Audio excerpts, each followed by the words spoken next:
Sorry about dinner. Okay, I'm going to call the meeting to order. Late as Joni's open now? I know, I owe you a free dinner. Anyways, I'm calling the meeting to order. Before we begin, I would like to, villagers receive notification from Trustee O'Reilly that she's unable to attend tonight's meeting in person due to circumstances recognized under Section 7 of the Meetings Act that permits remote attendance. Seeing that we have a quorum physically present, can I have a motion to allow Trustee O'Reilly to attend tonight's meeting remotely? So moved. Okay, moved by Trustee Kritzmeyer, seconded by Trustee Borowski. Roll call, please. Trustee Kritzmeyer. Aye. Trustee Borowski. Aye. Trustee O'Connor. Aye. Trustee Panucci. Aye. Okay, welcome to the meeting, Trustee O'Reilly. If we could all rise for Pledge of Allegiance. I pledge allegiance to the flag of the United States of America and to the republic for which stands one nation under God, indivisible, with liberty and justice for all. All right, welcome everyone. We do have two homeowners associations on the agenda. I assume they got notices, right, Greg? But I don't see Athena here from Fairfield Village or Eric Nelson from Heron's Landing, right? So, I don't believe so. Next item is public comment. We do have one written public comment that is in regards to Phillips Estates. It's been posted on our website. Is there anybody in the room here that has any public comments that they want to share, or online? Yes, sir. We'll take that during Phillips Estates then. Yes. Okay. No. Anybody online? All right, I take that as no. We do not have the sheriff here tonight. No Lieutenant Kaiser or any of the fire protection districts. We do have a consent agenda. On that consent agenda, there is consideration approval of the May 2023 Treasurer's Report, consideration approval of the meeting minutes from the June 13th, 2023 meeting, subject to non-substantial revisions. We also have approval of the executive session meeting minutes from the same meeting, the June 13th meeting, and consideration approval of an application for a license to conduct raffles at Buffalo Creek from August 1 through August 1 through October 1st, with the drawing happening on, single drawing happening on October 1st.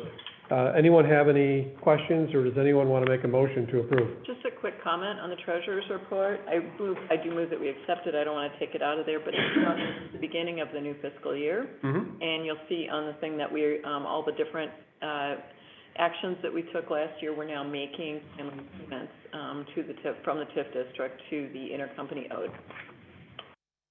With that, I would move the accepted consent agenda. Okay, so it was moved by Trustee Kritzmeyer, seconded by? Second by Trustee O'Connor. Thank you. Go ahead, roll call. Trustee Kritzmeyer. Aye. Trustee O'Connor. Aye. Trustee Borowski. Aye. Trustee O'Reilly. Aye. And Trustee Panucci. Aye. Okay, motion carries. Now we have the village planners report. Is Taylor online tonight? Supposed to be. Hi, good evening. This is Taylor. Can you hear me? Taylor, your Camel 19 area code. All right. You're going to give us the report, the update? Yes, we had an architectural commission meeting on June 19th. There were several agenda items on that meeting docket. First was 350 Old McHenry Road. This was a siding replacement to a structure in the downtown district. That application was ultimately withdrawn by the applicant, so there was no motion necessary on that matter. Next up was the Keep Dot Rentals facility that's proposed at 2798 Illinois Route 53. That's, I think, the third time that the commission's reviewed that proposed self-storage facility. This time it was accepted as proposed. The commission was very thankful of all the work that the applicant had done to kind of satisfy the recommendations of the Architectural Commission. And so that now can proceed to the next zoning entitlement steps, which will ultimately, it's anticipated to involve a planned unit development and other zoning relief. So that'll be a matter before the Plan Commission and Zoning Board of Appeals in the future. Next up was the Joni's Pizzeria, the lighting component of that project. That was accepted by the Architectural Commission as proposed, with the condition that staff review the final fixture types. And then lastly, there was a new single-family dwelling proposed for 393 Orchard Lane. That single-family dwelling was ultimately approved by the commission with no changes recommended. We did not have a Plan Commission and Zoning Board of Appeals meeting on June 20th. The one for July 4th will be canceled, of course. We do anticipate a need for a PCZBA meeting on July 18th. There's two projects that have already gone out to a legal notice. One is for a proposed new fire station off of Aptekissick Road, and the other item is the text amendment for the food truck license procedures that were approved by the board in ordinance just last month. So that concludes my report. Appropriate to ask for the food truck one to be speedy while thoughtful? I mean, that would seem to be seasonal. It is, it's ready for implementation, we had to wait to staff up. Okay. And you may recall the ordinance that you enacted last meeting created the permit process, the administrative permit process, identified the ambiguity in the zoning code, and directed staff to take no action to prevent it from happening because of the zoning, but rather clear up the zoning code, which is the process Taylor was just referring to. So it's sort of in parallel? Is that what you're saying? It means that we can pretty much go forward with the food trucks based on what we did last time, and the zoning is going to catch up. Thank you. We have application electronic format online, make it easier. Any other questions? I take silence as no. Okay, so we'll keep ourselves moving. The next one is discussion and consideration of a resolution denying an application for a side yard. It's a side yard setback, right? Variance for 3305 Old McHenry Road. This is the one where the Plan Commission voted what? 2 to 1, 2 against. So it's before us now. I think the applicant would like to make some initial comments. All right? Well, my name is Eugene Grossman. I'm not the applicant. Okay. I'm the applicant's lawyer. Okay. And I'd like to address the board if I could I understand that I'm limited to 3 minutes. Go ahead, please. I hope that Yeah. I'll do it. I don't know that everyone has seen the additional information that my client supplied in the way of a drone video of the area that we're talking about, the house that belongs to the only people who are objecting to my client's proposed renovation of his property. But to me, it seemed nothing short of absurd that they claimed that their view would have been spoiled by something that would have been on the other side of a very dense thicket of trees that were, as I think you can see from the video. The only thing that you're able to see, and obviously the members of the board, I don't believe, were at the zoning board hearing. They testified or claimed that they could see from their bedroom window, they could see through those trees, they could see my client's property very clearly. And I think if anything's clear, it's that they can't. So now I understand that there are other qualifications under the statute, the ordinance that you have. And my impression was from the zoning board was that had there not been the objection that was lodged by Mr. Rose's neighbors, I believe they would have, I don't believe that there would have been a denial of the project.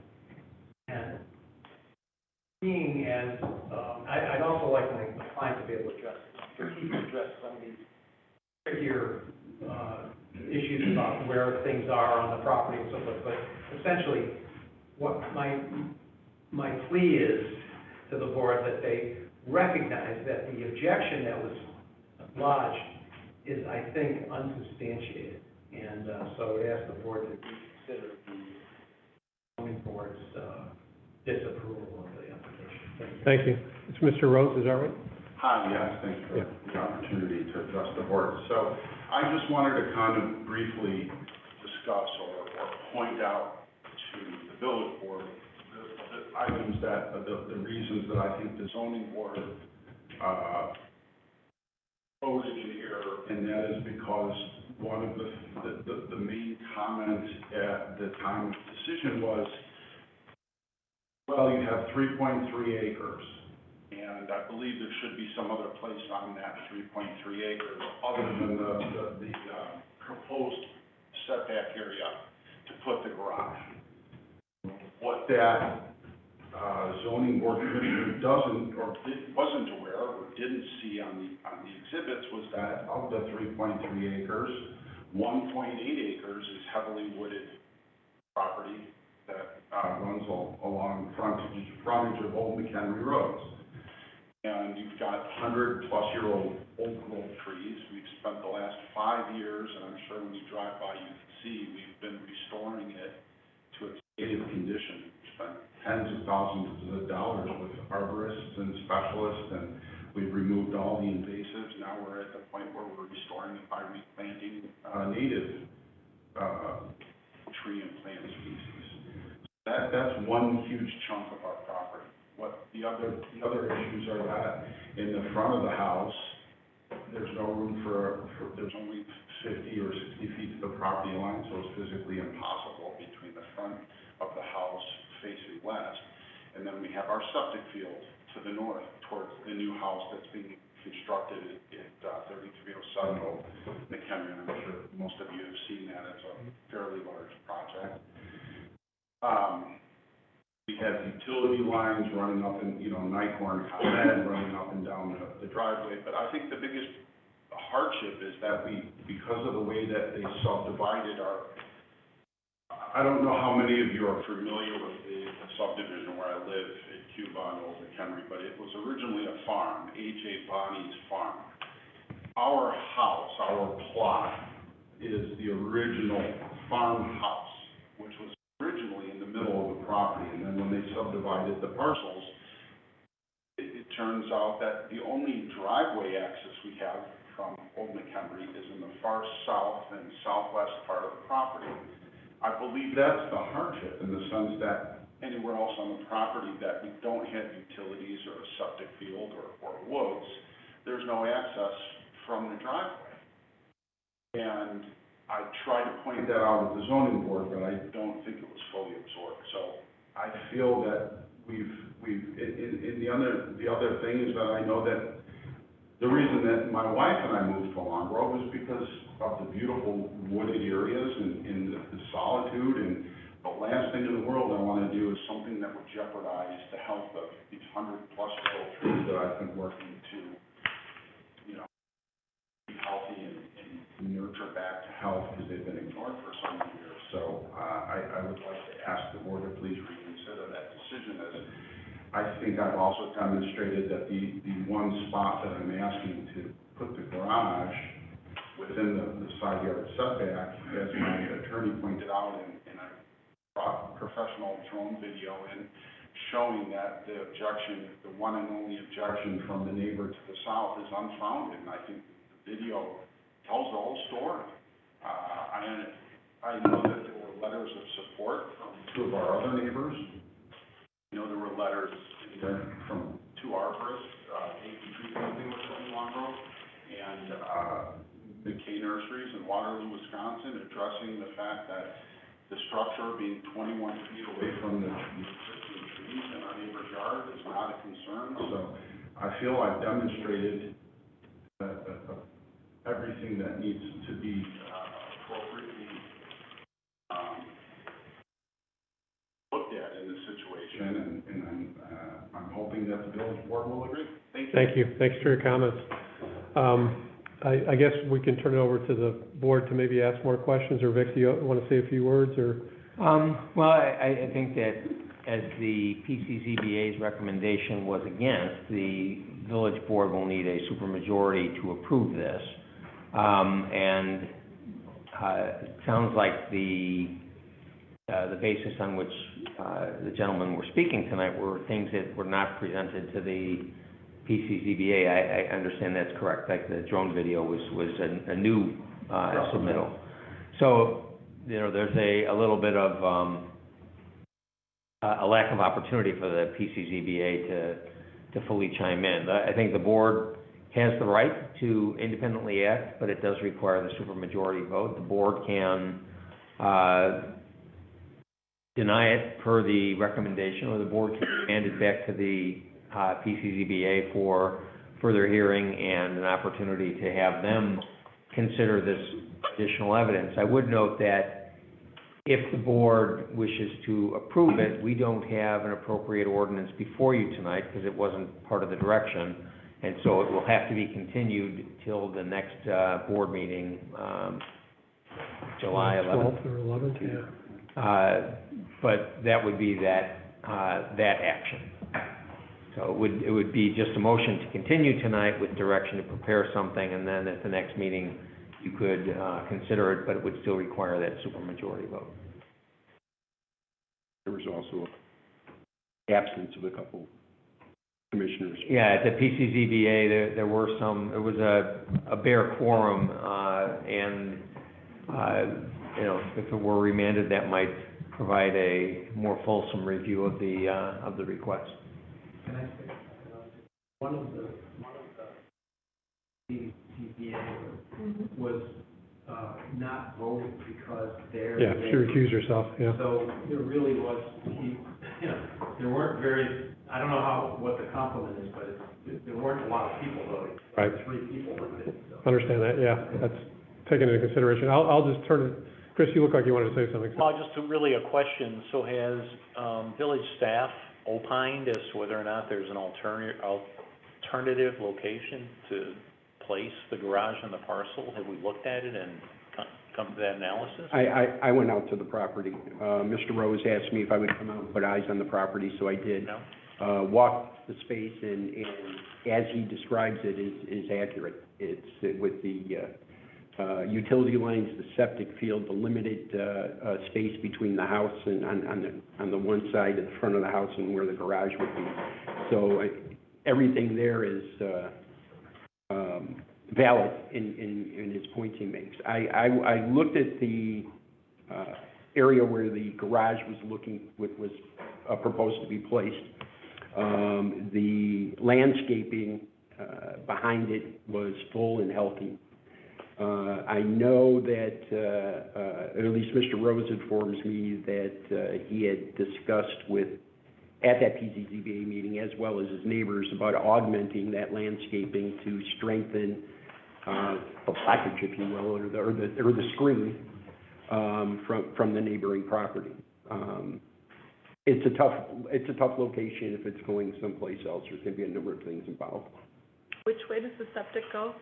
The house kind of goes northeast, northwest, southeast, right? Septic's on the north. So the house goes north-south. Yeah. In the front of the house, towards the side, there's a private road that comes off of Cuba that's between us and the house to the west.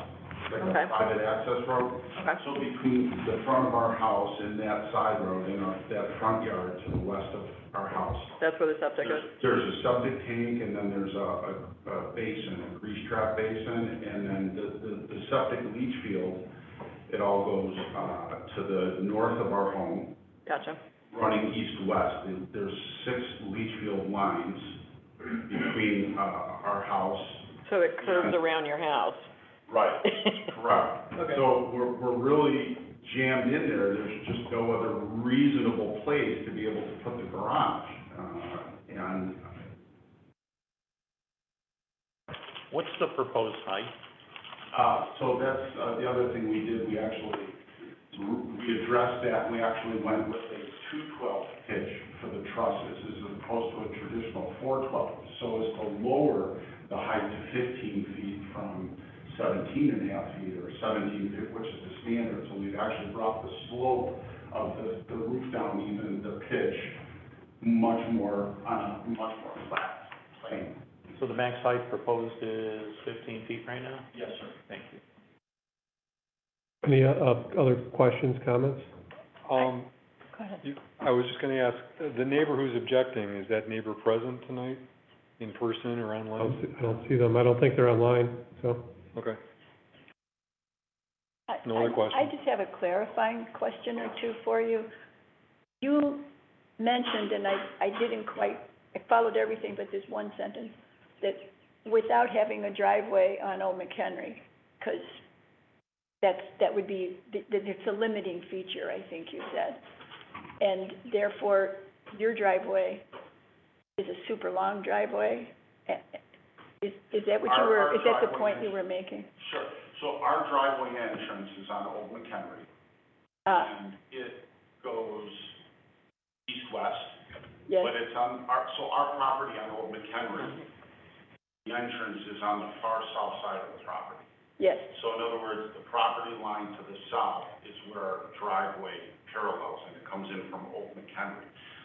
So to address the comment at the zoning board meeting that there's some other place, there's gotta be some other place on the property to put this garage, because we've never given this kind of zoning, this kind of relief from the setback, was kind of like saying, well, it was very disingenuous in general, and so that's why I asked to have Greg come out so he could actually see the layout of the land and see where the woods are, and see where the septic field is, and see how the only place to access the garage is off of the driveway, which comes from Old McHenry, and it's all the way on the south part of the property. I see what you're saying. So it's, in other words, if I were to put it in the middle of the yard to the north, I have no way to get to it, because it's all grass Well, and trees. and there's such a thing as aesthetics. I think if, Right. correct me if I'm wrong, but your current garage, it's a 3-car, right? No, The it's two? 1.5 cars, and it's 1.5, and it's used for storage, because we're on a slab in every basement for storage. Oh, I see, okay, So I we have, have a plow truck that we use for plowing the driveway, and we plow the neighbors for them, and the lawn tractor's in there, and now I have, my father's moving in with us. He's 79 years old, he's in bad health, and he's in a wheelchair, and, you know, so I need to be able to get him in the house, and,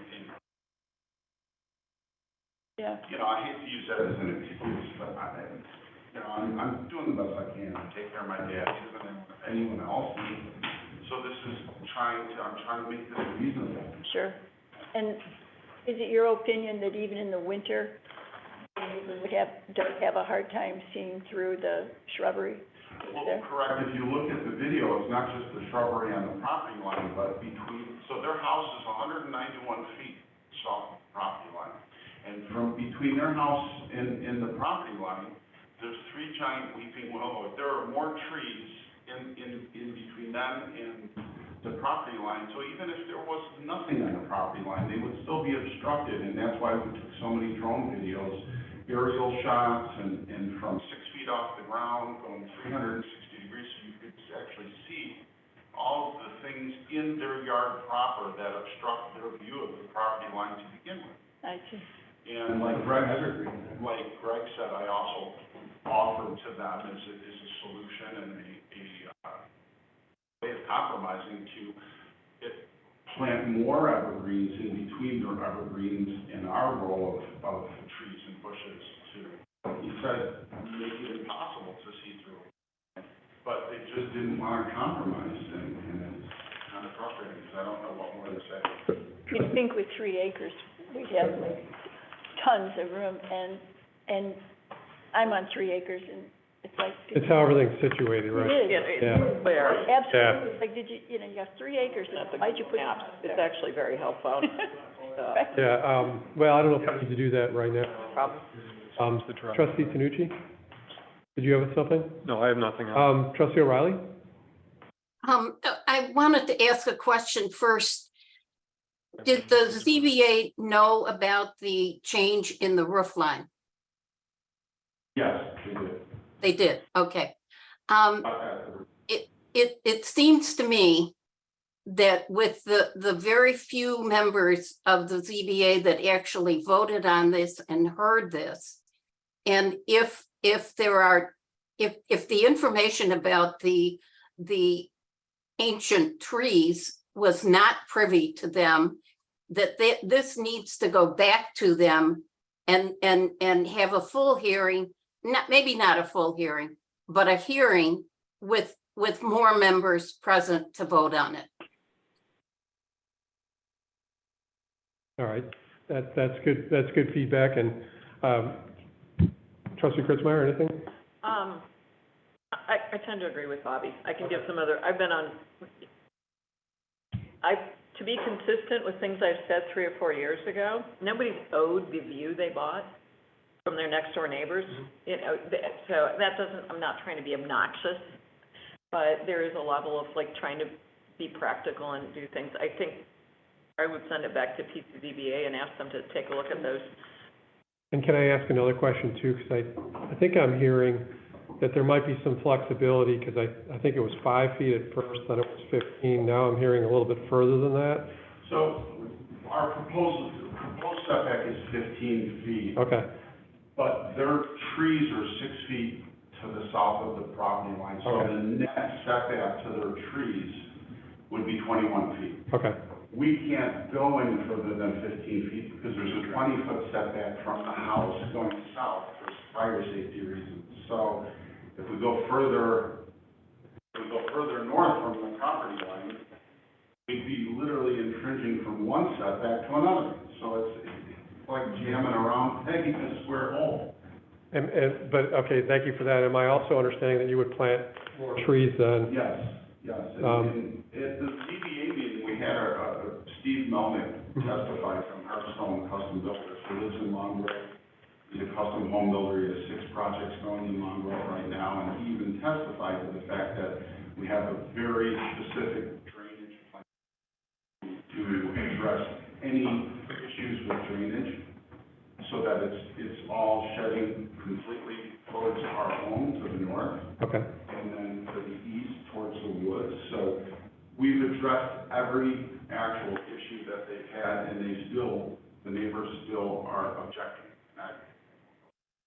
the only other thought I had too is, I don't know if the paint color can be done in a way where it's more earth tones? I offered to, that was the second thing I offered, was to paint the whole backside of the garage facing, they're facing south, the same tone of green to match the evergreens. Yeah, And they laughed at me and told me that painting a mural on the back of the garage was, I forget what they said, but they laughed it off like it was a joke. And I was serious. I was trying to do everything I can to compromise with my neighbors.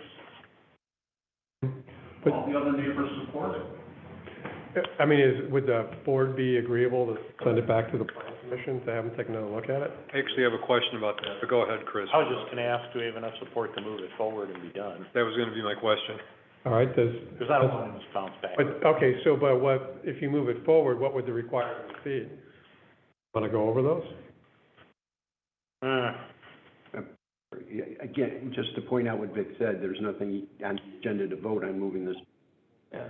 We can certainly get direction from you as to what you would like to see, and I mean, as you know, typically if there's something that's recommended, the PCZBA will have its list of conditions and recommendations. Here, it's just a no, and that doesn't offer much insight as to that, while, you know, certainly staff and our office can come up with things that's not getting the feedback that the PCZBA is usually there to provide. Would this not qualify for hardship? If there are all these impediments, is that not in the definition of a hardship?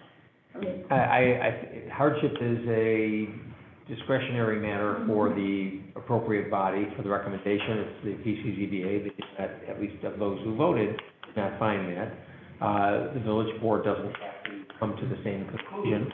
But there, I mean, this is one that someone could find a hardship. Someone could also say, well, it's not a hardship because perhaps there are other alternative locations, perhaps not ideal, as to the property owner. But that's the judgment that you guys all get the accolades for performing. It's a broad brush. So- It's not- okay. So Vic, you're kind of recommending to refer it back? I think that, not wanting to delay it unnecessarily for the petitioner, but I think that, and especially because we don't have the opposing neighbor here to Right. offer anything, I think that, sending it back to the PCZBA will allow that body to have a more fulsome understanding of it, perhaps have a broader number of members present, and better develop the record. And if there are further comments of the neighbor, that might also factor in as to what conditions might be presented. And so that, I don't think that we'll be able to get it, we might be able to still get on that second meeting in July that's been scheduled, right? The July 18th meeting, because the 4th is canceled because of... Yeah, we still have the time to get the notice in, and we have the notice prepared, it's just going to be changing dates. I don't know if Taylor's still on, but, Taylor, do you have any comment on that?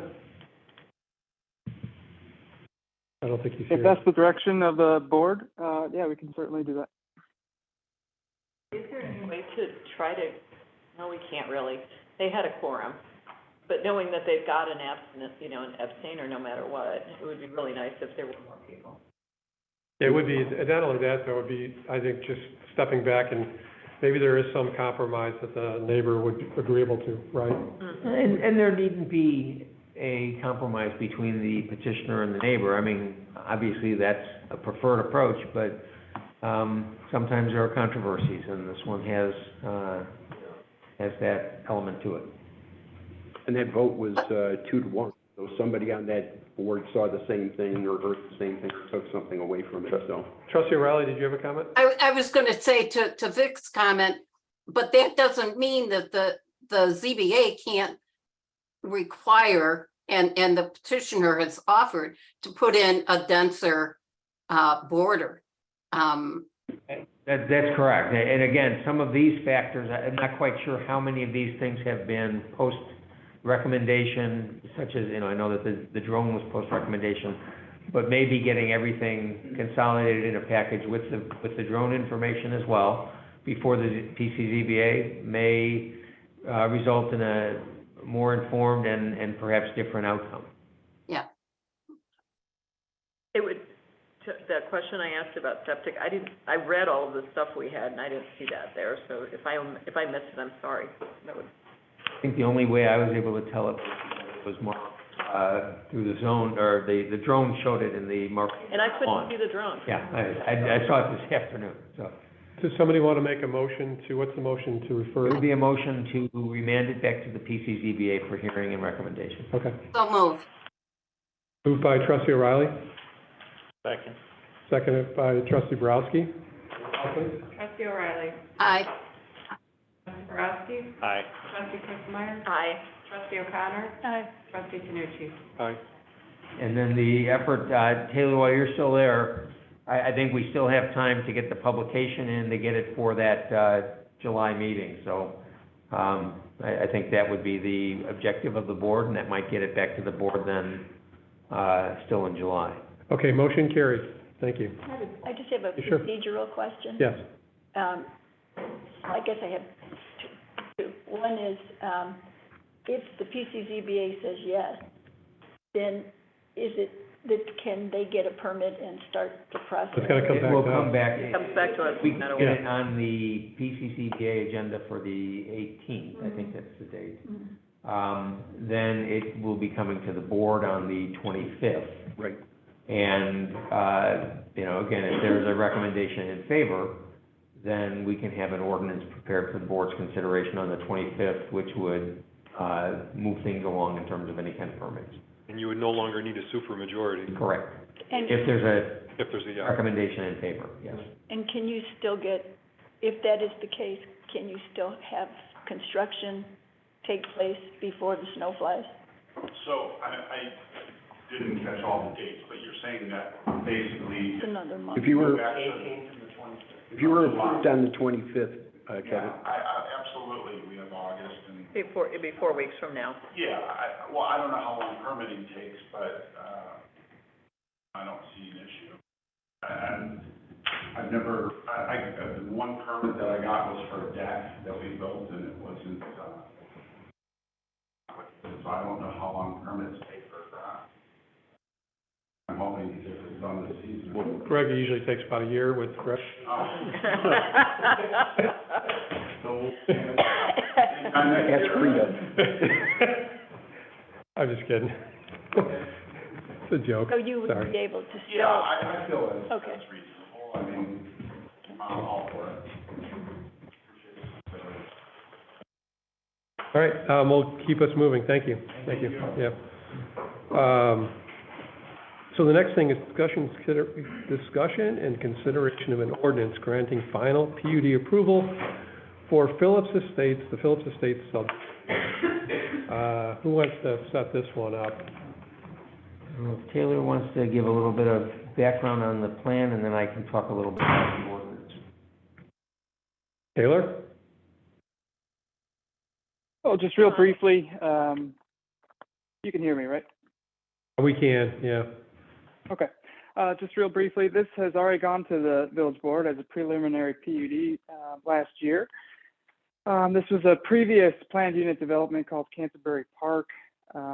Most notably, the plans have changed to create more lots. There's 19 lots in this final PUD, as was the case in the preliminary PUD. But Canterbury Park was only 12 lots, if I recall. The biggest change since the preliminary PUD was to eliminate a lift station and the outlot that basically surrounded that lift station. Otherwise, all the other changes have been pretty minimal. The Planning Commission, Zoning Board of Appeals considered this matter last month. They had really no discussion of real concern that I think is worth of note. So that's pretty much it. Vic, you know, I already had some questions. Right. Yeah, right. A couple of things that I'll give you as overview. First, as Taylor mentioned, this had been approved as a preliminary PUD less than 2 years ago, and this is now, and that granted the special use permit. This is not the granting of a special use permit. This is the next step in the process. And so the special use permit under the preliminary PUD is still in place, and this is sort of the overlay of that. To the extent that there's inconsistencies, then the final PUD applies, but all the underlying provisions in the preliminary PUD are still there. Notably, that includes the provisions about pathways that you all had. Yes, you have very long. I remember, it was a very long conversation about it, and it's reflected in detail in that preliminary PUD that remains in play. But there are other things that are addressed, that are reflected from the final plans. And if you go through the ordinance, you'll see that there are multiple places where specific requirements are referred back to the preliminary PUD. And then there's a general provision as well that says the PUD has to be complied with except to the extent that it's superseded by the final PUD. There are a couple of other things that are still to be done. Among them are some engineering issues that are still under review through Gaywald Hamilton's office, and the final PUD ordinance is drafted, provides that the engineering plans are not final until they are approved by the village engineer. There still needs to be declarations of covenants. That's something that has to be reviewed by our office and ultimately approved by Greg under the ordinance. And there are still approvals in the matter of course, including Lake County Public Works, which is the owner of the sewer to which this property is going to be tributary. And so the final PUD is the last time that this body will see it, but there will still be many different steps and many different eyes still to be making sure that this is done according to our codes before they get building permits and people occupy. I know that there had been a nearby resident who raised a number of concerns I think that fair to say that those concerns are, in many respects, based on misinformation. One of the concerns was that the sewer was a private sewer. In fact, the sewer that it's going to be tributary to is owned by Lake County Public Works Department. There was a concern that the property was going to be going through private property on the Glenstone subdivision to the north. In fact, it's going through areas which have utility easements within Glenstone, so it's consistent with that.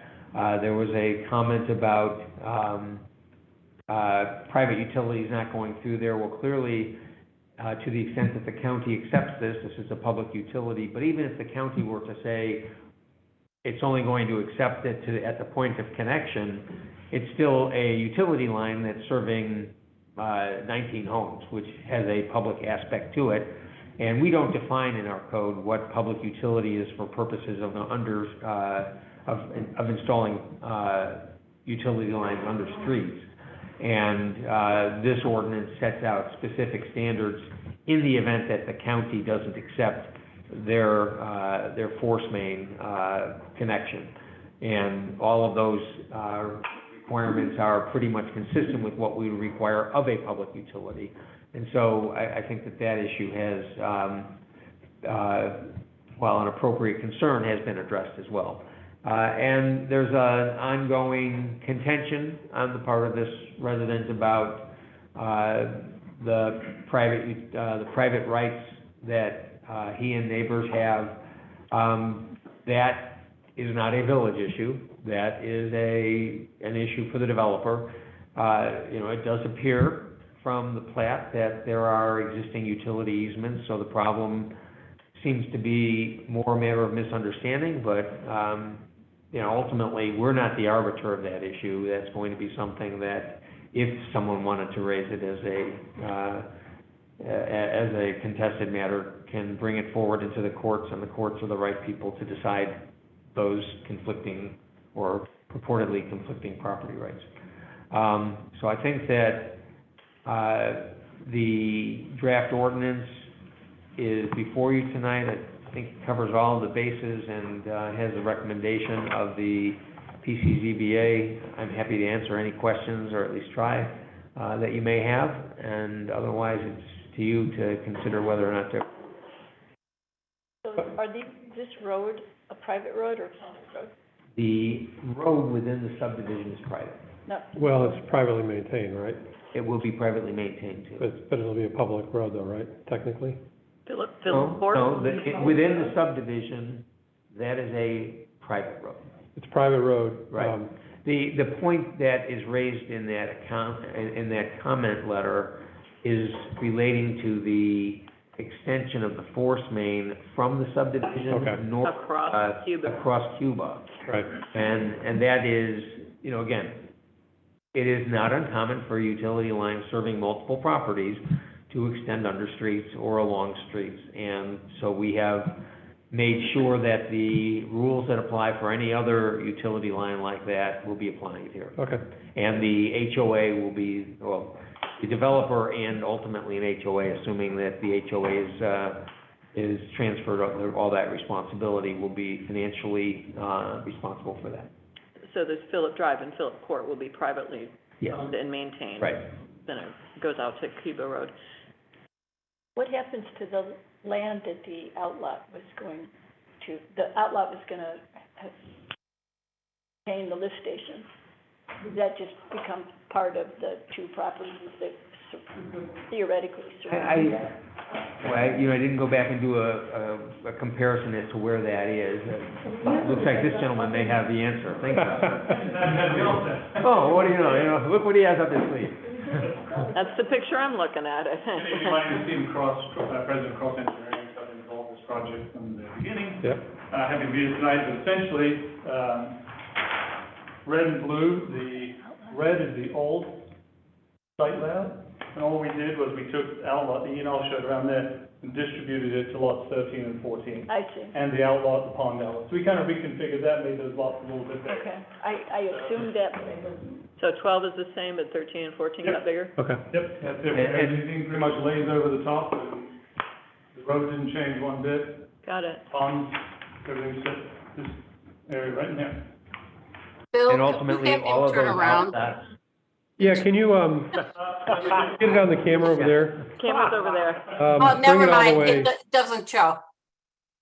Can you see it now, maybe? No, it's all white. Oh, very good. Thank you, I got it.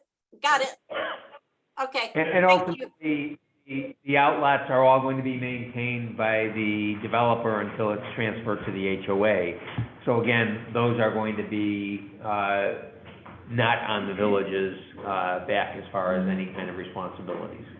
Jeff, have you seen this alternative to the lift? Yes, the county's doing a lot of this now. Okay. Low pressure Mhm. sanitary system. Basically, each house pushes this. Yeah. Yeah, that's what I read. It's Yeah. like, it does its own little grinding, Yep. and then there's gonna have to be a generator on each house, and so that it can push, and we don't, Yeah, and the way that they're proposing it is that the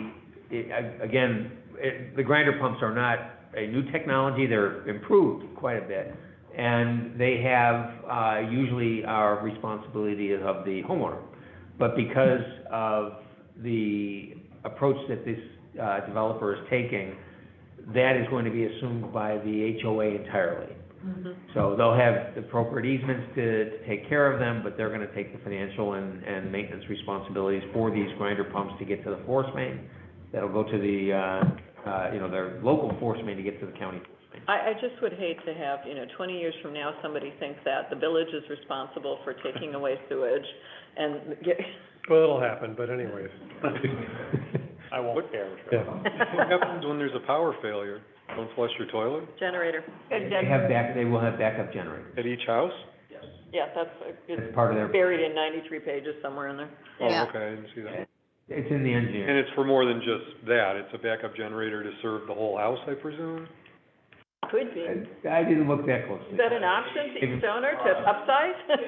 Yeah, I mean, that's something that the homeowners will have to fund, but obviously they can decide for certain, Mhm. power units or inside the entire house, depending on how. So then this generator would need fuel of some kind. Are these diesel generators, Could be gas? just a gas, just Natural just gas? like a generator, like you might buy at the Lowe's. Natural gas. Natural gas, okay. Yeah, their own.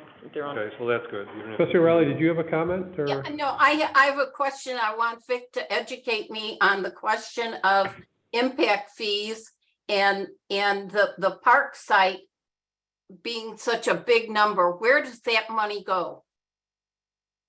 That's actually regulated by our, impact fee ordinance. The school impact fees go to the appropriate, I didn't check to see which district It they're says, in, but. all it says is park site. And it's 7,900 a building. That, Open space, but that's our open space fund. Okay, so park is kind of a If I remember, our impact fee ordinance has a portion of that going to the park district, Correct. but the lion's share of it stays with the village. But you know what I looked is, this is actually in our village code, and it calls it park space. So it's actually tied back to our village code. Oh, well, then, so we made a misnomer earlier. So, okay, so it's not really a park site. Okay, that Well, explains. the reason why, the reason you asked for the education, so you're gonna regret that. No, I don't, no. The reason why it's identified as a park site is that under the Illinois Municipal Code, the ability to impose, the park impact fees are only for the value of a site that would be required for a development of this size. So we call it the park site impact fee, and it can be either a donation of land or an impact fee. Here, it's the impact fee that's required. Got it. Okay. The park district gets, I forget the exact number. 2,000 or 2,500, Yeah. and the other bit goes to the Yeah, village. I can't remember the exact division, I can, it's around 20 to 25% goes to the park district. Other questions, comments? Anyone want to make a motion to approve? I'll move. Okay, moved by trustee O'Connor, Second. seconded by trustee O'Reilly. Roll call, please. Trustee O'Connor. Aye. Trustee O'Reilly. Aye. Trustee Borowski. Welcome to the neighborhood, aye. Trustee Chris Meyer. More people north, aye. All right. Trustee Canucci. Aye. All right, motion carried. Thank you. Thank you. Appreciate it. Yep. Thank you. Thank you for bringing the new drawing. And you Okay. answered a lot of questions. Yeah, so the next item on the agenda is the village engineers report presented by Engineer Perry. All right. Village engineers report, board packet, I'll highlight a few things. There's a few here at the top. Number one, the Robert Parker Coffin Bridge. Although, the contractor Carmichael Construction told me they were gonna try to get out there last week to repair the bridge from the last, strike, that is still in process. Talked to them earlier today, they're, looking to get out there maybe, and I stress maybe, the end of this week, but more likely next week. The 2023 road maintenance program, IDOT is still reviewing that with the Bureau of Traffic on that. So we're almost there on that, so that we can get that thing out to bid next, it'll be next month, June 27th. What's taking so long? Their Bureau of Traffic is, a little bit of this, a little bit of, which bureau is gonna look at what. The issue is just the traffic signals, with the loop detector there. They're taking a keen interest on that, which is, uncharacteristic of what I've experienced over the years, but, don't know why this year is different, but that's what they're doing. The Checker Road traffic calming, we talked a bit about the Buffalo Grove and Cook County releasing and getting data that confirms the amount of cut-throughs through there. And it was Manager Jackson, we met with Dane, I don't know if you were at that meeting as I well. was there, yeah. And President Jacob. But anyway, Cook County is not releasing that data to Buffalo Grove. So Buffalo Grove won't be able to release that to us. Can we FOIA? Never? Never? They're not released period, or? They said not released it, period. Was that? Really? Just a joke. We can't FOIA them? I don't think it's been publicly released yet. Oh, okay. So it's probably just an internal document, so. Yeah, but Could it be FOIA'd at some point?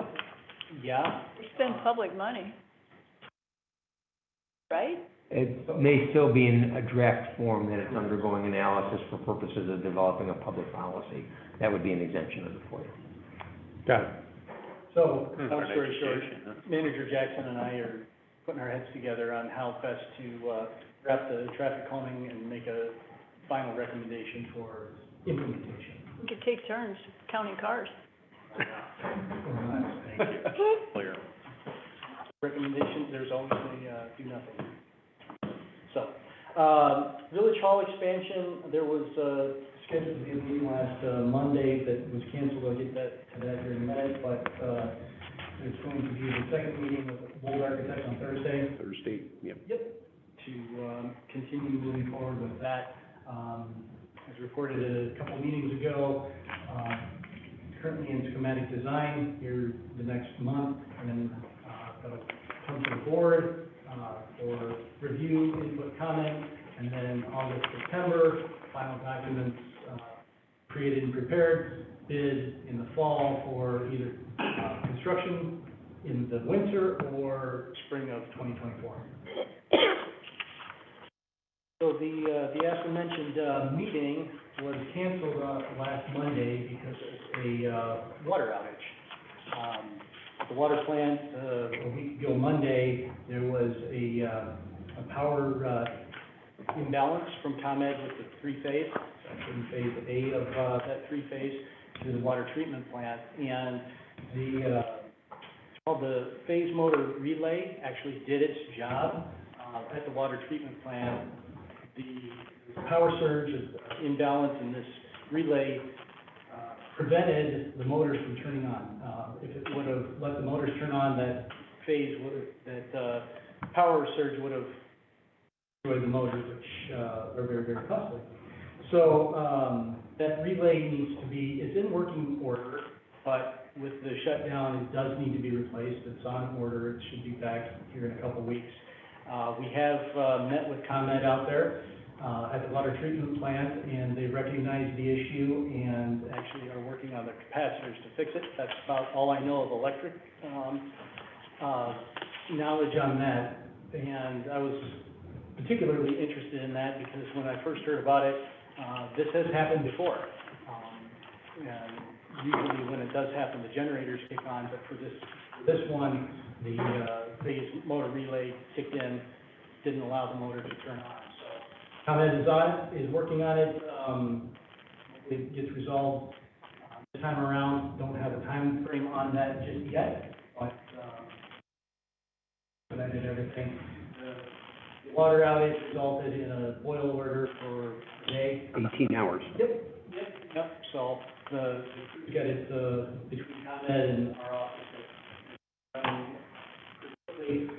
Samples to the IEPA by Tuesday afternoon. I'm so sorry if I'm phasing out.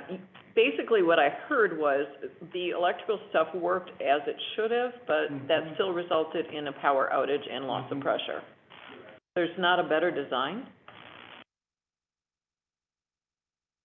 There is, well, you know, one of the limitations to the water treatment plant right now is the lack of a SCADA system. Of a what? SCADA system, it's don't ask me to say. It's an electronic monitoring system. This is the layman's version. It's an electronic monitoring system. It's got the bells and whistles and says, got a problem here, got a problem there, and you can then address it more quickly. Is that fair enough? Yep. And it says you've got a problem or you're going to have a problem? It could say both. Okay. Should say both. Depending on how fancy the system is, Correct. Okay. it could either say you have a problem, or it could tell you what the problem is. Ours is not very fancy. And just kind of expanding on that topic, with the Lake Michigan water connection, there's going to be a lot of SCADA improvements over at the treatment plant for, the primary impetus of it is, Buffalo Grove requires that data, but Long Grove will also benefit from that when that happens, and that was included in the cost of that project. Okay, so we don't want to overinvest at this point anyway. So I have a question. We incurred expenses, and it sounds like we'll incur additional expenses. ComEd responsible for any of those? I'm already working on it with the external affairs rep. As soon as we had the power issue, I called ComEd's external rep and explained, and quite honestly, he went to a little bit of a concern because he couldn't find where there was a surge or anything. Mm-hmm. That's why they sent people out, but I'm already talking to ComEd. That was after the power failed in your house, or? No, my power failed Saturday all the Oh, way okay, through got Sunday. it. So they're probably even more concerned now, right? Well, And it they're didn't go up? petrified. Mine went out for 10 minutes yesterday morning. Mine went out for 36 hours. Okay. I'm just saying, mine's right behind the water plant, so. Oh, that's right. Kind of a question back to the new village hall. Have we considered, the potential of another real or imagined pandemic? In terms of air handling and, scrubbers? I mean, the village has gotta run, and we don't wanna be locked down again. Thought through, like, future pandemic mitigation procedures? I would say this, and Jeff chime in wherever you want, but I would say this, on our initial discussions, is that can be part of our discussions with the mechanicals and things that are going, absolutely. Okay. That as well as the environmental things we want to put in place, but yeah, because right now what we're doing is we're taking the pieces of it to put the pie together, so to speak. The offices is what we're gonna use, and the mechanicals will be one of them, for sure. Mechanical, how about physical, like, if we have to separate employees again and still require them to be on this kind of facility or that? We will with the new layout. I'd hate to really build around having a lot of people in the office anyway, because nobody's going to want to come. Well, They'd that's rather another do it problem. electronically. That's another problem, but We did have that problem. public servants are servants, so, right, they're here for. Any other questions, or we'll just keep us moving? Okay, Essex Road. Yeah. So, as noted tonight, a construction commencement by Lake County Grading has been delayed because it utility relocate. Got an email from Lake County DOT yesterday that, pretty much ended with, don't expect to see any work out there, while Lake County is grading for a while, so.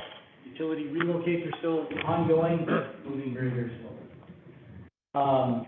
Last Tuesday night, there was a meeting held here, for Long Grove residents, Bridlewood and Eastgate. Had a number of residents show up for that. We took down, you know, their questions, concerns, which were primarily driven to, you know, the need for the project, and circulated those back to the Lake County DOT. Unfortunately, the Lake County DOT did not attend the open house despite many efforts to do that, but we are working on responses to the residents' questions so that we can get back to them. We had suggested there be a Zoom meeting so everybody could just jump in, and they had concerns about rehashing old discussions. But what they have agreed to is to meet within each individual homeowner, should the homeowner want a meeting, so. How is that efficient? Route 22 widening, the state has been, adamant about, you know, keeping that thing moving from the village's standpoint of getting direction on the various things like, you remember, the retaining walls to finish and all that stuff. One of the last, items was the landscaping enhancement design. We had got comments from the state back in 2021, and it just kind of sat there for a little bit. Anyway, the state, a month ago, had given us their revised background plans, and we updated the landscape enhancement plans, and sent those over to the state, for their review, and comment. And with that, also asked the state for a meeting to discuss the various IGAs. Two board meetings ago, I think it was in April. The IGA that the state, asked the village to sign came before the board, and there was a lot of questions on that. So, hopefully, use landscape plans to get a meeting to hash out those details and get an audience with the state on those. Whose landscape plans? Ours? Ours, we paid an architect. I remember that. Yeah. So these are the ones where, you know, IDOT's tree replacement policy is, when they can, you remove one tree, you put one tree back.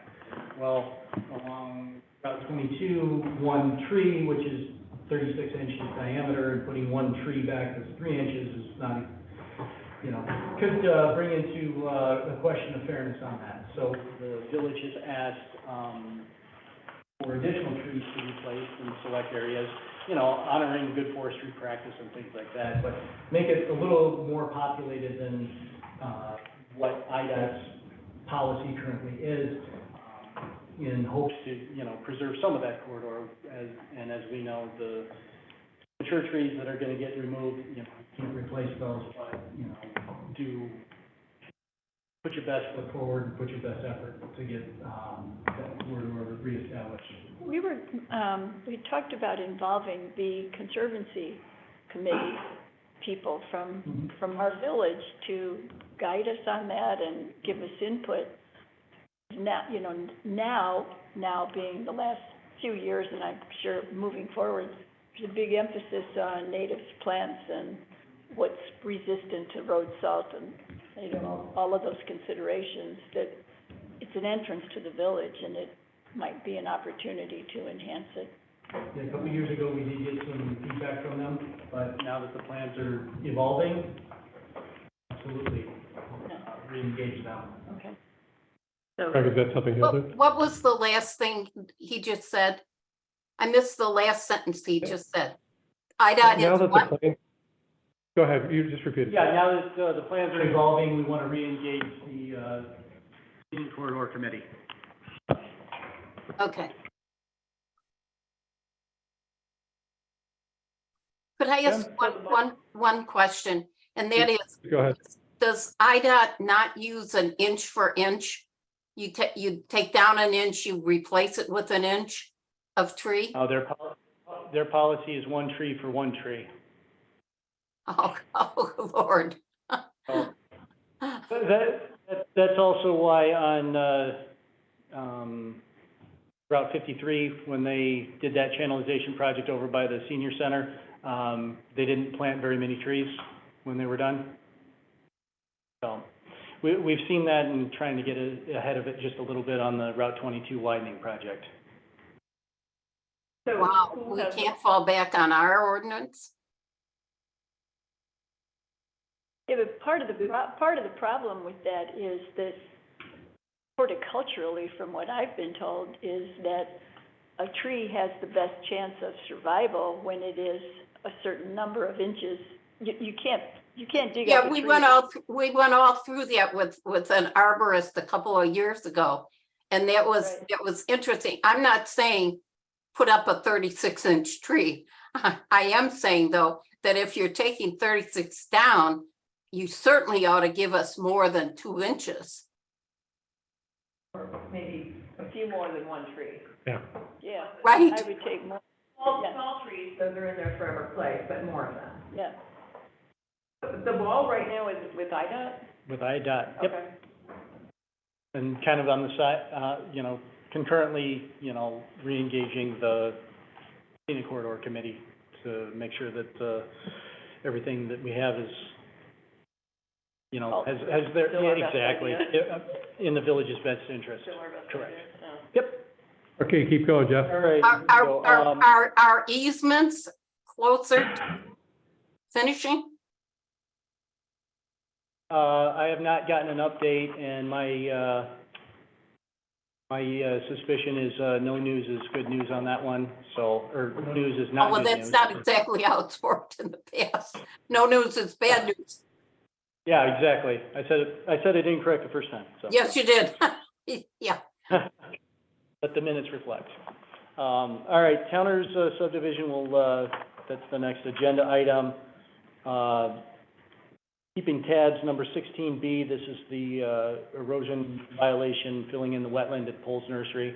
They did do some of the corrective work, they still got a little bit more work to do. They actually did do some of that additional work in the last week, so it's looking pretty good.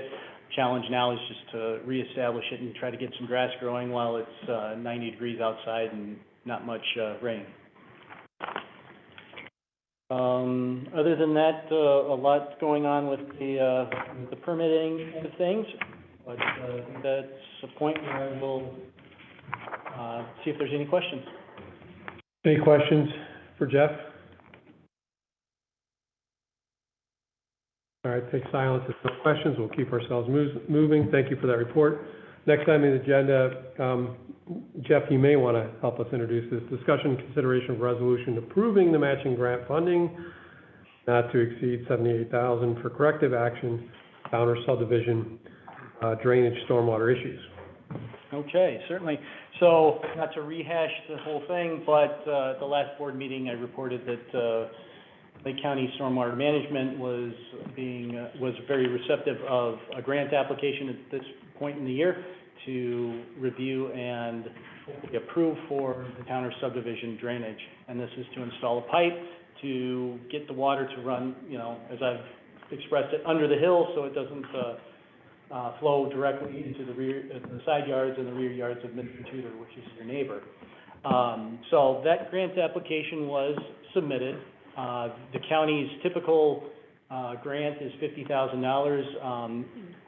Manager Jackson must have, twisted the executive director's arm or something, but they came up with another $18,000, making the eligible grant $68,000. So we submitted a grant application for that. As part of the Stormwater Infrastructure Repair Fund policies, the pipe needed to offer a 10-year storm level of protection. Going back a couple meetings, I had the COPA RAS and, the 12-inch pipe that was previously talked about gave you an 8-month level of protection, but gave you, over 70% of the storms. Despite our best efforts pleading with the county on that, they wanted to stay with their policy. So that resulted in the pipe going from a 12-inch pipe to a 24-inch pipe, which actually increased the cost of the project by 12%, going from $129,000 to $145,000. So the matching funds for that, for the grant would be $68,000 for the grant, $78,000 for, the village. So the resolution before you is to formally approve the matching and commit to that. So, and then the next step to take place would be Manager Jackson would need to sign a form, to submit to the county that says that has been approved.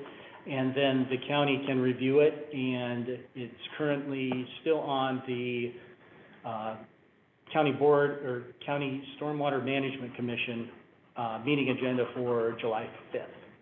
So, they're moving very quickly on that, just need to get the procedural things, in order for the funding and a commitment for that.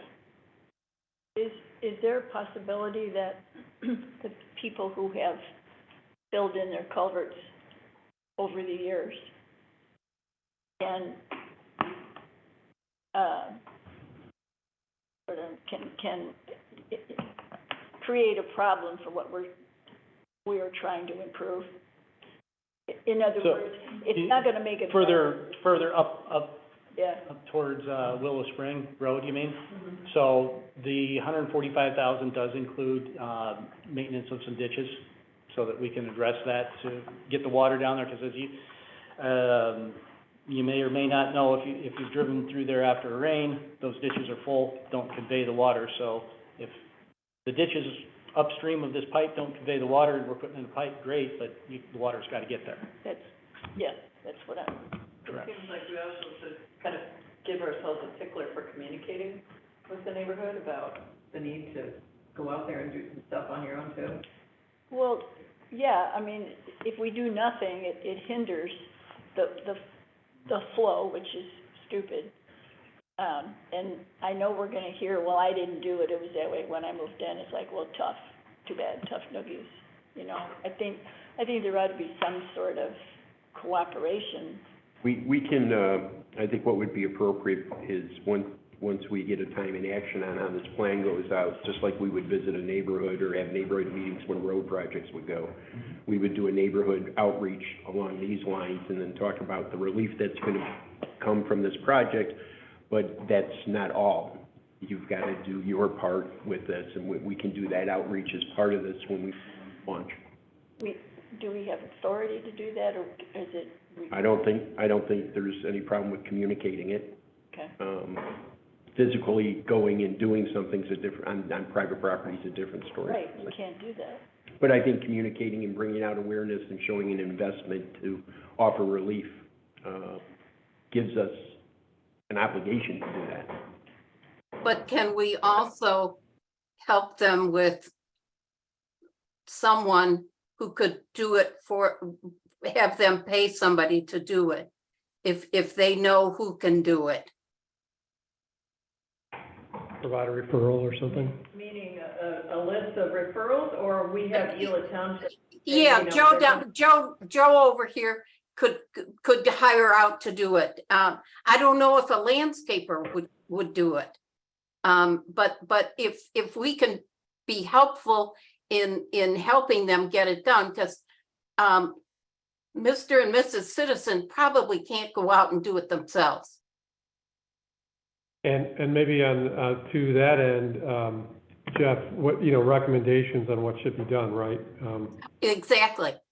I don't know if it's something that can be easily done, where you say, this is what you have to do, so that when they give it to somebody, they know what to do, right? Yep. Give them the guidance on that. And people don't really have the library. I think that, It's kind of, I think that we can be discreet in the manner in which we identify potential contractors. But it's not gonna be something that we're going to be requesting of anybody for that very reason. Yeah.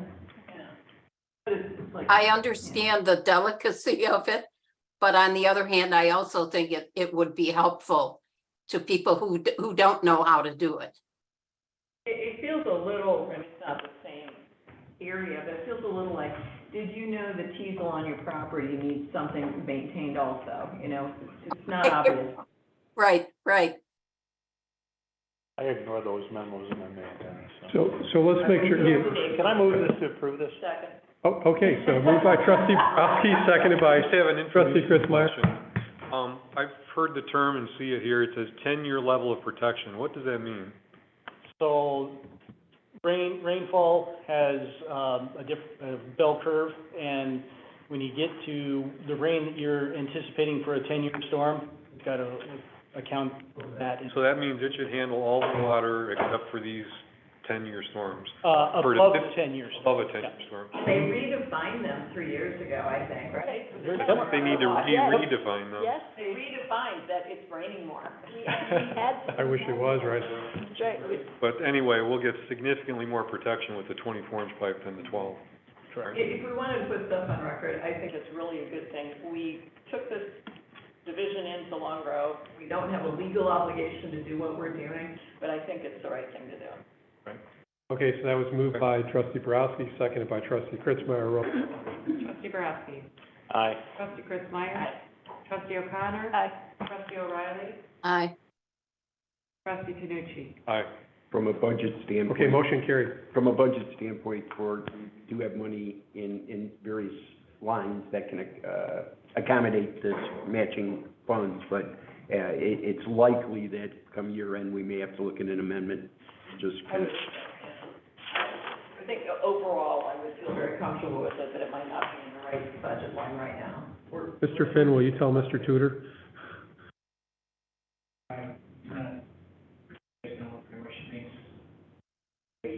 Okay. Yeah, let him know, please. Thank you. Okay.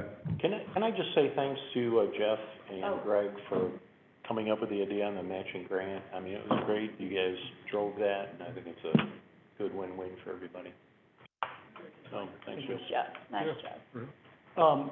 If I may, on this project, I would also just clarify and confirm that the board has the direction to actually bid the project, because everything with this is estimates. So, looking at the clock, and the calendar, it's June 27th. We can start issuing the bid process, putting specs together to get this on the street. This week, we'll kind of help get this done by the end of this year. Sure. So, Good on that? Forward. Yep. Okay, cool. thank you. Why would we vote yes? All right, thank you. No, wait, don't do it. Just confirm. Okay, so the next item on the agenda is discussion and consideration of Country Club Meadows HOA for access to right-of-way for installation of flock security cameras. A lot of work's been done on this. Everybody has seen the communication over the months regarding the flock cameras. We discussed the concerns with protecting that data and making sure that it's properly used and confined to certain entities for the purposes of viewing. The Country Club Meadows, after hearing our concerns and some of the things that trustee Borowski brought up and recently trustee Jamil brought up, they have supplied us with a policy letter saying they relinquish all responsibility for all access to the data. Flock has sent me an email this afternoon, saying that their legal department is writing something that gives them sole proprietorship or sole ownership or whatever, custody of the data, and they will be working directly with the Lake County Sheriff's Office and not the homeowners association. What about the HOAs that have these already? Put them up.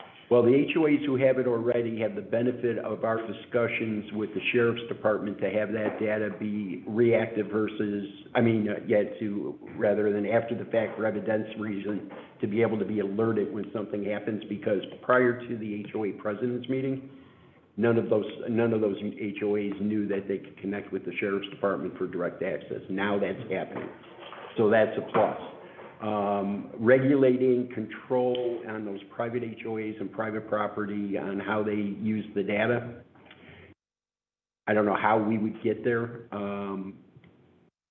It would be ideal if it was consistent across the board, and the use of these automated license plate readers, I'm convinced are going to ultimately result in different pieces of legislation coming out over the years to put in various controls. Some of that has happened already.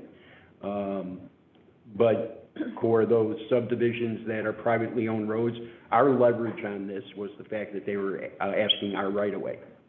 And so that put us in a position where we could dictate if it's on our right-of-way, this is what we want it. And unfortunately, we're not able to do that in properties. I was reading in some of the case studies and ACLU research papers on it, and I thought a really good idea I think it was the ACLU clip, it is an annual assessment and analysis of what's the net of this in this past year. You know, was it effective? Was it not effective? Is it useful enough to keep it going? You know, well, that's not a bad idea. And some of the things I've been reading, you've got those extra variables that, you know, got those X factors, so to speak, where is it more police patrols? Is it the community being more aware? They're not leaving their fobs in their cars so the bad guys can come in and the bad guys stay away. And there's so many things that can impact criminal activity and why it happens. And I don't think there's a for sure on somebody saw a flock camera and just didn't come into the subdivision. It could be a good deterrent, but. You never know that. Here's an interesting tidbit. I was at the village hall to pick up the board packet, and Deputy Oakes didn't recognize me, so, you know, I looked suspicious. And we ended up talking for a half hour.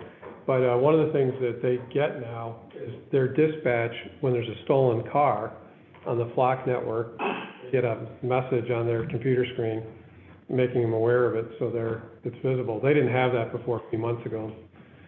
So it's interesting because, you know, there may be some times where that can be very helpful, especially if there's something in progress or whatever, or something, you know, a car's identified as stolen and it's in our village, could help us solve a crime. But it would be interesting to have that, Some kind of camera. to ask the question and see what kind of data or input we get with how effective are these things. Yeah, and the other thing I look at this is, we can test this out as a pilot, see how it works too. I think Nothing is forever. I think that was the other purpose Yeah, of the piece from the ACLU was see if you even need it. yeah. I don't know, I would I'll- like to remind everyone of the Patriot Act after 9/11. And there was every promise made to the American people that there would be no abuse of information.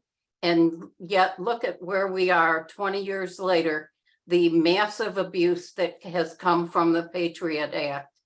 And perhaps we saved some terrorists, but we certainly invaded the privacy of hundreds of thousands of Americans.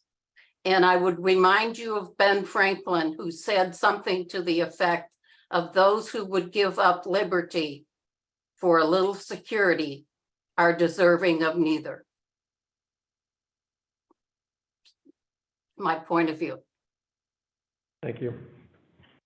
There was a thing on that was one of the items in the thing, and I realized I was gone for the weekend, but there was the one labeled flock communication. I was not able to access that. That's what Ken said too. Semantic. It was an email that I saved to Adobe, and Yeah. for some reason it just didn't save. All that message is from Flock, notifying us that they're putting together that legal document I was talking about earlier. Then why are we even having any action right now or any discussion? That's Okay. up to the board. Okay. Because it's Tuesday and Borowski wants to talk. Thank you, Chris. Bobby, thanks for saying that about the Patriot Act. You're completely correct. I think the Patriot Act, though, allows the FBI and the government, you know, intelligence community to spy on people, where the Fourth Amendment of the Constitution does not. And I never thought we would have a conversation about a constitutional issue here in this board, but that's essentially what we're doing. Have you all read? Sorry, go ahead. I was just saying, it is a constitutional issue. Are you willing to give up your liberty or not? So I don't want to insult anybody, because I'm sure you all read the Constitution when you were in grammar school and high school and all that, but here is the Fourth Amendment as it's written today, in case you ever wanted to read it. And, you know, it's very different. my own. Okay, yeah. It's very different than the Patriot Act, of course, Thank you. and, it is Would the you right of ask people. Chris to come stand at the camera? I'm kidding, I'm kidding. The right of people to be secure in their persons, houses, papers, and effects against unreasonable searches and seizures shall not be violated, and no warrants shall issue but upon probable cause, supported by oath or affirmation. So, you know, an officer of the court or of the whatever has to have probable cause to search. And, according to, you know, case study, Vic, jump in, there's a lot of discussion about whether or not surveillance is part of search and seizure, and there's a lot of commentary that it is. So, to me, this is a constitutional issue, so that's one point I wanted to point out. I hope you all remember we took the oath to support the Constitution when we all were sworn in, so I just want to remind everybody of that. All right, second thing, in village managers Jackson's memo to us, there was a quote from the contract, or the user agreement that Flock issues to its users, so the HOAs. In that document, which I didn't print out, it's in your email, it basically says that Flock has the right, thank you. It basically says that Flock can take that data and give it to anybody they want to give it to, including a third party, at its will. So the data that they store, the surveillance information that they track, is stored in their servers, and they, as part of the user agreement, says they could use that data any way they like. They could sell it, they could give it up, they could track us, they could figure out what we're doing. They could determine if I went to the Republican convention or the Democrat convention. They can determine if your mail is delivered to my house or not. No, it's not. I'm kidding. They could track, Chris Borowski went to Washington, D.C. on January 6th to visit his son, who just moved in there, or to do something different that may have happened on January 6th. So they can give that data away. So there's no, you know, to the point about like the data storage and all that, they can do whatever they want to do with that data and give it to whoever they want to at their will. And to me, that is a real big problem. And it speaks right to the Fifth Amendment, Fourth Amendment issue. Okay. Now, you asked an earlier question about, you know, what should we do? Here is the, well, okay, so the white paper that Trustee Kritzmeyer has, I don't know if everybody has the white The paper. link from the, ACLU. here. This one, yeah. Yeah, if, So this the white paper? was a link from here. Oh, link from there, okay, got it, yeah. Okay, so the white paper basically says a lot, but if you want to read the summary, which the conclusion at the very end of this white paper, I think it's helpful. Was that the one you handed, No, the this link? is a different article. It was one of the It was a links on the link in paper. the link. Okay. Oh, you know what? The conclusion's really interesting, and I'll read it if I may. One paragraph. I can't read that. But I will. Okay, Flock is pushing the adoption of surveillance devices by private parties and folding them into the larger centralized network that is fast becoming a key policing infrastructure, all while pushing to expand beyond license plate recognition to other forms of AI machine vision, and simultaneously making it much easier to install and connect outdoor cameras.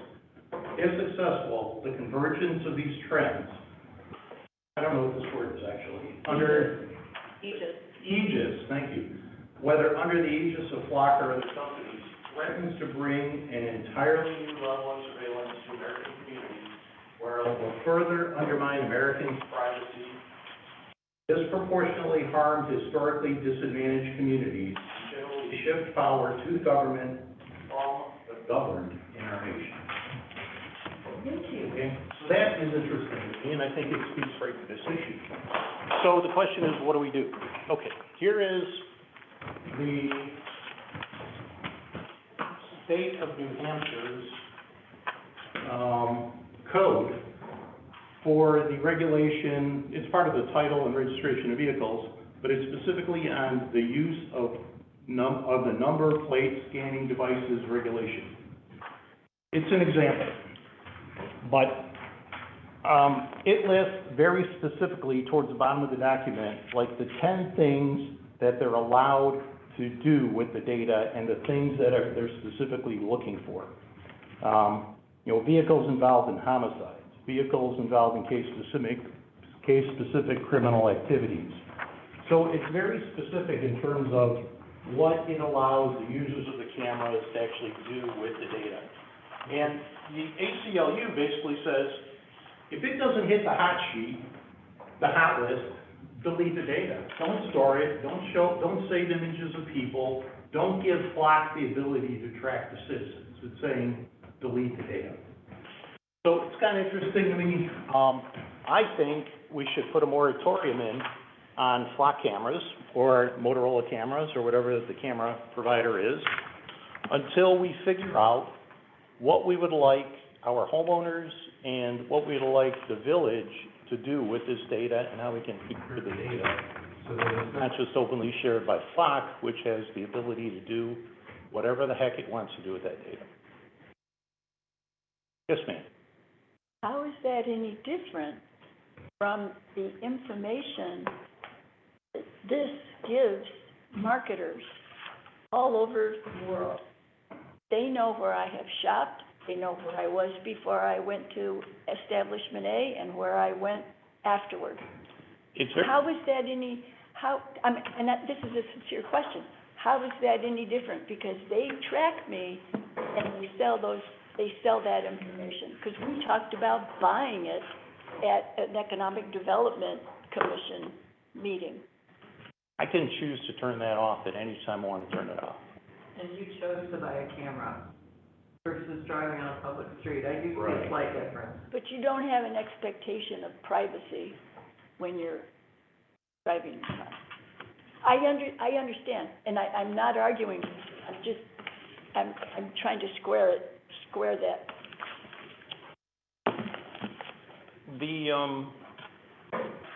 It's not about that instantaneous moment in time. It's the ability for Flock to take the data and to locate your position and to track every place your car goes over time. If they put Flock cameras in every municipality, every highway, they're gonna be able to track you and know where you are. They can come round you up because you went to the Republican convention instead of the Democrat convention. That's not happening with this. It's just a different kind of traffic. Does that happen with the cameras that I see at the airport and the city and so on and so forth?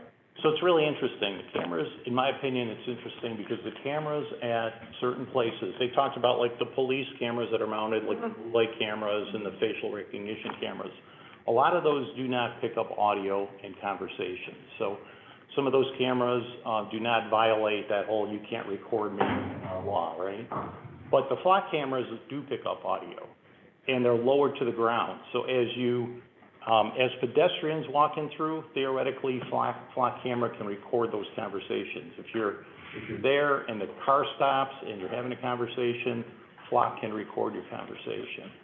Not saying they're doing it today, but because it's lowered to the ground and not that overhead aerial camera, their capabilities to do things are different than those overhead cameras. And the overhead cameras are not connected into a big network, big database. Flock's putting all their data into one big database, which has incredible value from marketing perspective, from political perspective, from, whatever kind of viewpoint you have. It is an unbelievably huge database that they're building with incredible value. And we're agreeing to give them the data and let them use that at their beck and call. So the ACLU documents is before. Maybe you can't control the Flock cameras, but what you can't control are the user agreements that the HOA sign. You can require that the HOA and Flock agree that that data gets destroyed under certain conditions or used under certain conditions, or what's the word I'm trying to think of? Or it just, again, if it doesn't hit the hot sheet, delete the data. The hot sheet. It takes 12 hours for the nationwide hot sheet to update. So if somebody steals a car in downtown Chicago and comes to Long Grove, it's not gonna be on the hot sheet for 12 hours. So there's a lot of fallacy in the premise that we could put cameras in and solve all these crimes. They're gonna solve some for sure, but there's a big fallacy in terms of their ability to solve crimes. The salesmen out there are out there pitching it, saying, we could do this, and they have examples where they do, of course. But I think the trade-off between giving up personal data and giving Flock the ability to do whatever the heck they want to really needs to be considered with the value of the cameras. So I think we should write an ordinance that says, here's what we think the restrictions on this data should be before it's just randomly given away. That's my point. So that would allow the homeowners who feel a little more secure having this, and we who own the property that it's on. That would also satisfy, you're suggesting that satisfy all three of those, or 4 or 5 if there are others, that the limits put into the agreement with. Can I ask a question? Because Vic, do we have the authority to regulate some of this stuff? Does the state give us that ability? We do to an extent. I mean, as Chris has pointed out, this is to use our streets.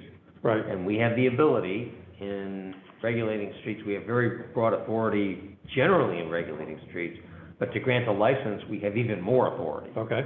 So there's no question as to our ability with respect to these licenses, if we were to grant them, that we could put those types of controls on it. Put it in a different situation where the flock camera is simply on somebody's private property, we couldn't do, Right. I believe the legal term is diddly. Okay. So on an HOA, if they have it, they've it installed, we can't do anything there. Okay, got it. I would agree that we spent an incredible amount of time on solar and so forth, and I think this is far more important for us to take some time to think through any unintended consequences. I do. I do see the upsides and the downsides, but I also think it's got so many potential downstream consequences. I think it's worth a little time. So let me ask this. Could we approve this? It's a pilot, call it a pilot. And while we work through the finer details of some of these things, and also in that approval, we suggest that if we come up with whatever these guidelines are, rules, that those would automatically have to be adopted by Flock, or therefore contract would be null and void. You're not, okay. I know you're not, right? Seems a little bit, too weak. Okay. Flock gets their data from day one. Well, I will say, when I read the list of things they have a right to do, it gave me pause. You know, that my interpretation was they can do anything they want with this data. So I'm in agreement that if that can be limited in the agreement. And I also like the idea of it being a pilot program. That was in one of the other ACLU pieces in the description, so. Yeah, I agree with you. I think that the downside is as important as the upside for something like this. I mean, to be clear to dovetail, I do think a pilot would be a good idea. I can't go there now. Okay. Me. Yeah. Trustee Tanucci. I've supported this in the past. I think Chris has made a lot of good points, making me reconsider. I'm not comfortable moving forward at this point. Trustee O'Reilly, I think you made yourself clear, but. How much more would you like me to say? Got it, okay. Anything ambiguous there. Sorry, Bobby. All right, so, Let me get my weapons. all right, so I think we there's some direction here though, right? That somebody needs to, there might be agreement if we drafted up what these rules are, right? The use of the data. It's not a bad workshop to bring lots of people or the sheriff or some educate, to give ourselves some education. To Bill's point, the sheriff loves SWAT. Got it. Well, it makes their jobs easy. Well, Absolutely. And that's why we pay them. For we to do that too. Yeah, I mean, we pay them to keep us safe, But- so. I think But can a shell or a framework or something put together before you, I don't know, have a free-for-all, right? So, No, I agree. I think it's important. I think we should be, just careful on what we do here. If we're, Just if what's we're, our next step? But- if we're looking to, if we're, I'm sorry, trustee. go ahead, Bobby. I was just gonna say, if we're gonna work towards approving it, let's keep in mind that we may find that we don't want it. Yeah, I agree. So We, keep an open mind, like mine. All right, Bobby's back, I love her. Oh, geez. Like any other ordinance drafting, it's certainly gonna take Vic's, legalese, but we start doing some searching, we start doing some research with anything that might be like out there with the municipalities that currently use it and see what they're doing to Candidly, I restrict data. really would like a workshop. I mean, you wrote a memo, but we all just read that independently. I mean, even if we just spent 45 minutes kind of going through the points you brought up. Let's get it before a board meeting or something like that, Do a committee of the whole. yeah. Or let's get it structured. Don't No, I'm lose the good with that. mindset. I agree. I think the sheriff's got an input into this for sure. Chris, could you do me a favor and send me the documents that you presented tonight? Yes, If you can send. Please, thank you. I'll send it to you by email. Okay, so I think we're at a point to move on, so, all right. See that coming, did you?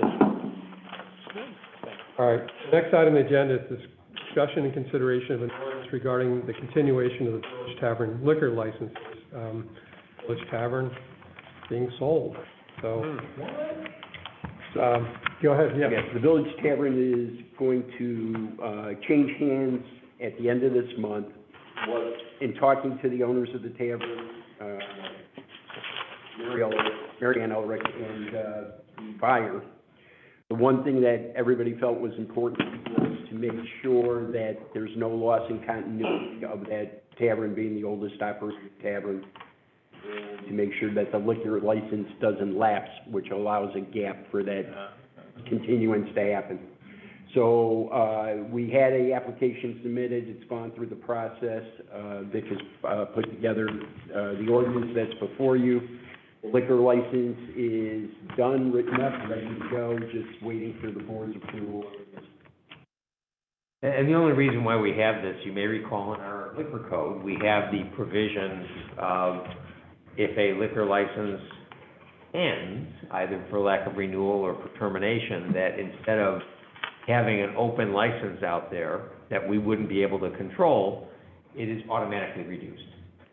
And 9 times out of 10, that's a great outcome because it gives us more control. This is an outcome that I think is unexpected, and so we provided for a way of keeping the license open for And, that. I mean, perhaps it was said, but if it hasn't been said, this is the oldest and continuous operating tavern in Illinois. And if we don't do this, it won't be. Oh, Motion to approve the Village Tavern's license. Second.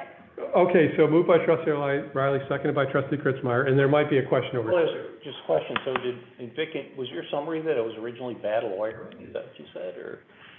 No, not at No, all. I misheard. Not at all. I'm saying that, the unusual circumstances of having literally the oldest And operating continuous tavern. operating tavern in Illinois, and that's what we're preserving here. Yeah.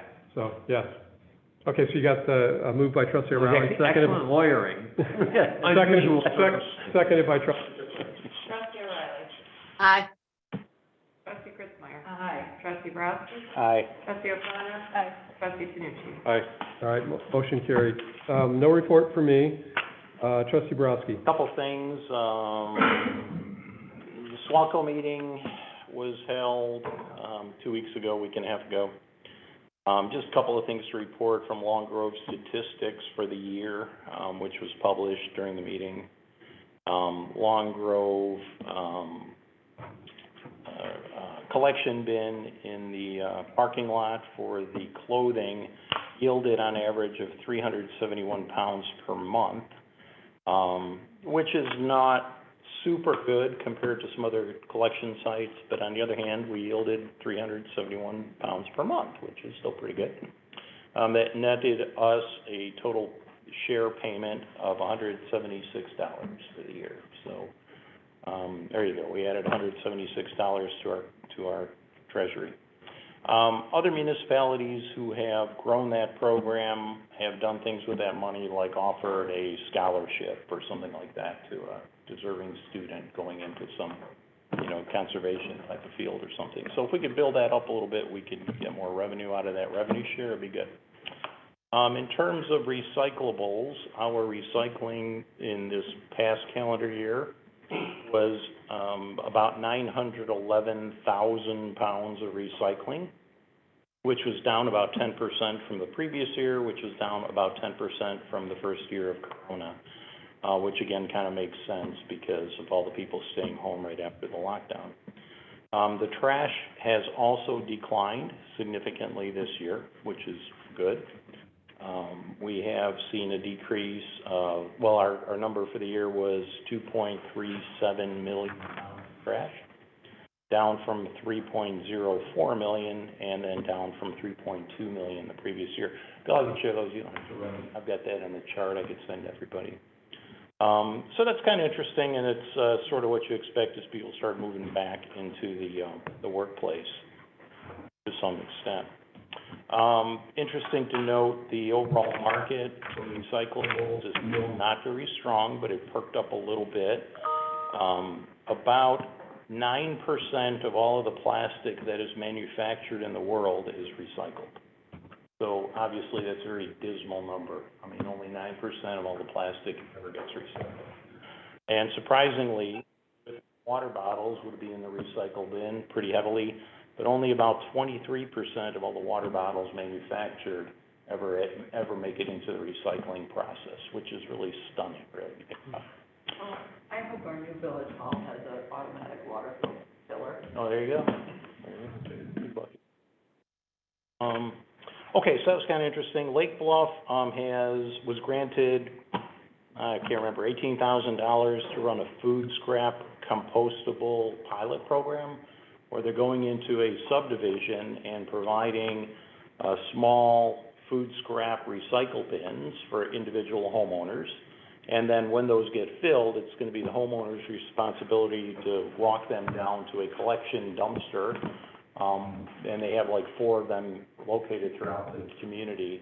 And they're running a pilot there to see what they can do in terms of educating the people on how to use that, and also, of course, the metrics on how often and how much residents are actually going to go through that process.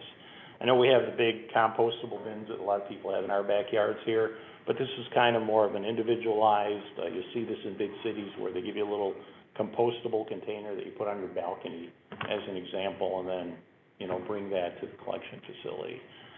Anyway, it's kind of interesting to see that kind of activity taking place.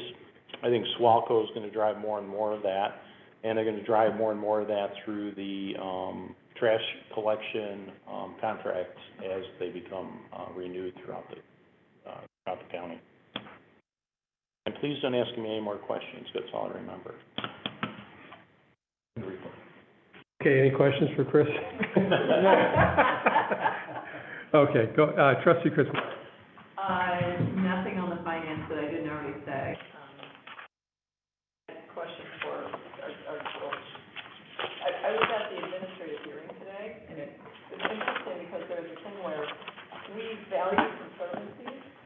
If one private yard, if you want to change it from call it manicured to meadow, we're silent on kind of like how we think about that. Because if you don't do anything at all and the grass grows over 8 inches, then we assume that that's in violation, we get that. But where is that, how do we determine that intention? It was an interesting code. think about, you know, if I wanted to take part of my yard and intentionally say this is now meadow, you know, somebody when it comes by and says, you're not maintaining it. Interesting. We're kind of silent on it. Got it. Observation. Okay, nothing else in your report. Okay, thank you.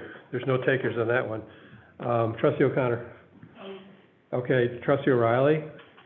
The only thing I want to ask is what are we going to be doing about the annual report for the HGLGBA?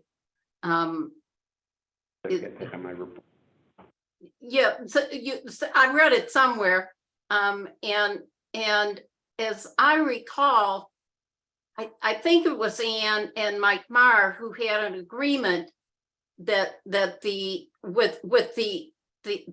earlier agreement that it could be the minutes and not an annual report. So, Greg Jackson said he had a report, but you want to touch on it now? As I shared with the board, the distribution for the SSA, the property tax distribution, we've already received our first one. Had the check cut, so if the board chose to release the funds, it was ready to go. But I haven't gotten that direction yet, and we've been waiting for, we received the audit, we received the budget, but we didn't receive the year in review report. What the discussion with Ryan Messner was, he felt that it was adequate to present the minutes, and that the minutes for the year would recap everything that took place over the year. Right. Which is part of the agreement that Mike Marr made with the village. And it doesn't get specifics one way or the other about what the report is, other than capturing attendance. I think there was just a number of bullet points in it. It was in our ordinance from 2020. And don't put my name on it, Bob, because I was not part of any agreement. Okay, I was guessing. No problem. I was not part of any of that in the agreement that we've had. I didn't have time to go through 12 individual minutes. The ones I did spot check on there. How hard is it to just say, you know, we had this many people at Strawberry Fest, we had this many people at Chocolate Fest, and we did these efforts to promote tourism and economic development. The metrics exist, they're not in, some of the minutes I looked at, they're not in there. But I know they have them, because the minutes do say, we're trying to double the number of followers. So And those minutes came out exactly when? this morning? Yeah, so I haven't read them yet. I thought that. Well, I heard- they came out because I asked Ryan to get them to me so I could pass them on to the board Okay, I haven't looked at as them one yet. batch. I got a chance to look at two. Okay, yeah, I had a full workday, so I didn't, yeah. All right, so the question before us tonight, is, are we in a position to release those funds? I think, Ryan, the question, is that what you're asking? Yeah. Bobby? Yeah. So, I guess I'll go around and ask, do you feel like we're in a position to do that? If we haven't met if the perquisites have not yet been met, I don't know if we have the ability to release the funds. I don't think we have the authority to say, oh, well, that's okay. Well, then, so did you read the minutes? Yeah, I went through them. Does it get at the information we're looking for? To some extent.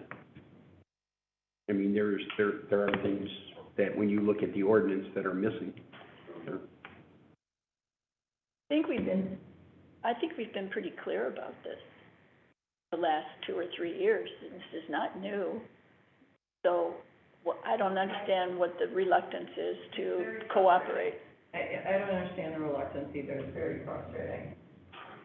I've had conversations with Ryan, who's like, you know, doesn't want to be micromanaged. All of this is a report, we're not saying what has to be in it, but then a reasonable person has to be able to say, these are things that promoted economic development and tourism, and here were the results.